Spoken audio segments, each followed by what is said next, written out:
Before the concept of currency, these early settlements thrived on trust and the simple exchange of goods. Fresh fish here, caught this morning. How much for the large one? I will trade you these vegetables for that basket. This goat for that bread. It is not a fair trade. How much bread is a goat worth? I cannot accept this barter. He's a strong goat, I swear it. Worth the trade. He won't even stand. My bread is worth more than this trouble. Look at these handcrafted leather sandals. Strong soles. They are fine work, but I must decline. I have these sandals, made with skill. Just a few fish, perhaps? I'm sorry, friend. Too many shoes already. A loaf of bread, if you please. I offer this cow in exchange. But this is a magnificent beast. How can I take all of it for just this small loaf? The grain is infested. I cannot accept this trade. Then we both lose. The sun takes everything today. Please, take the fish. My family needs this grain. Why do you deny us this trade? I cannot. Shell, beautiful and rare, held the key to the future. It was the beginning of commodity money for these dates. Imagine trying to buy a cup of coffee with a goat. It sounds ridiculous today, but for thousands of years, that's exactly how trade worked.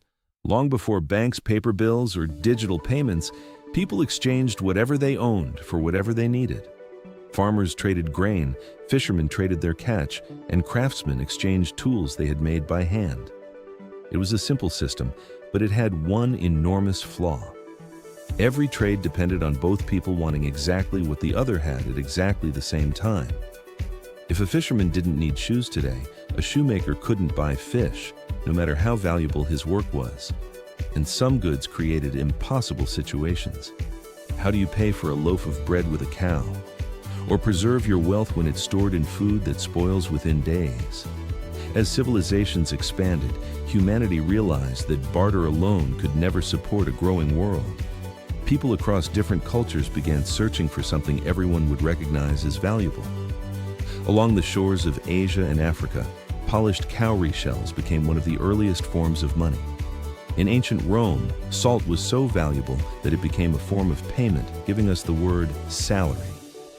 In West Africa, merchants traded gold dust in beautifully crafted bronze manillas, while cattle represented wealth in many early societies. These objects looked different, but they all served the same purpose. They became a common language of value, allowing strangers to trade without needing a perfect match of wants. Commerce flourished, trade routes stretched across continents, and markets became larger than ever before. But commodity money still had serious limitations. Shells could be collected elsewhere, salt dissolved in water, livestock couldn't be divided into smaller payments.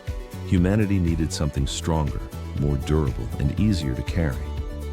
That breakthrough arrived around 600 years before the birth of Christ, when the ancient kingdom of Lydia introduced the world's first standardized metal coins.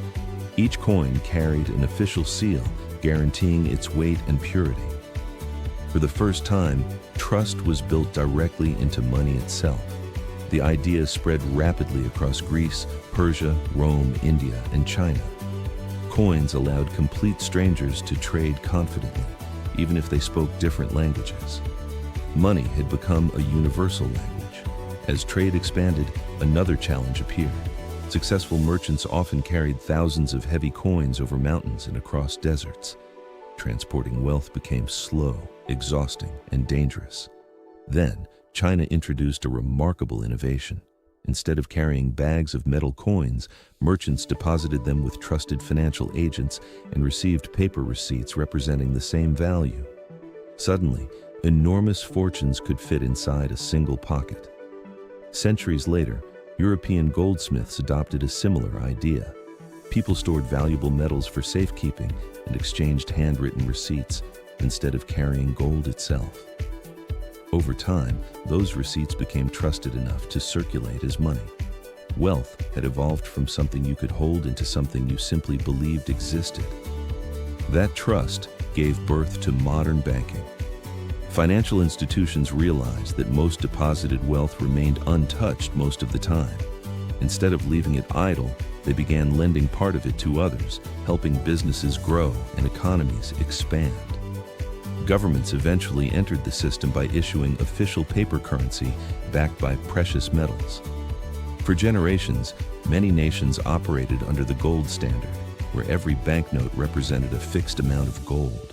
This created stability, but it also limited how governments could respond during economic crises and global conflicts.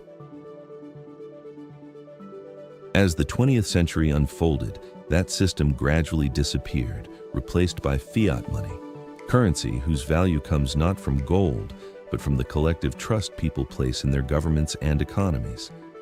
Once money became a promise instead of a physical object, the next step seemed almost inevitable.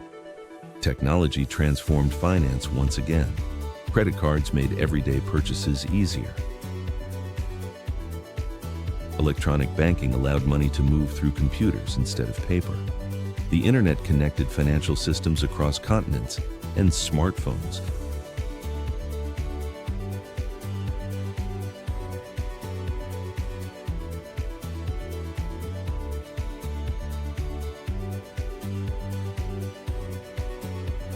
placed entire banks inside our pockets. Today, millions of transactions happen every second without a single coin or banknote changing hands. In many countries, buying a coffee requires nothing more than a quick tap on a phone or card. Then, in 2008, another revolutionary idea appeared. Bitcoin introduced a completely different way of creating trust. Whether cryptocurrencies ultimately become the future of money remains uncertain, but they have already challenged centuries of assumptions about how value can be stored and exchanged.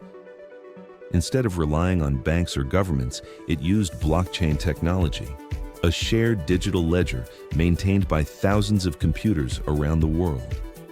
Every participant held the same record, making transactions transparent and incredibly difficult to alter. From goats and grain, to shells, salt, and cattle, from stamped metal coins, to paper promises, from plastic cards, to invisible digital networks. Every stage of money's evolution has solved the same timeless problem. How do strangers trust one another enough to trade? Money has never truly been about paper, gold, or computer code. It has always been about trust. And if history has taught us anything, it's that the story isn't over. The next chapter is already being written, and one day, the money we use today may seem just as ancient as the shells and coins that came before it.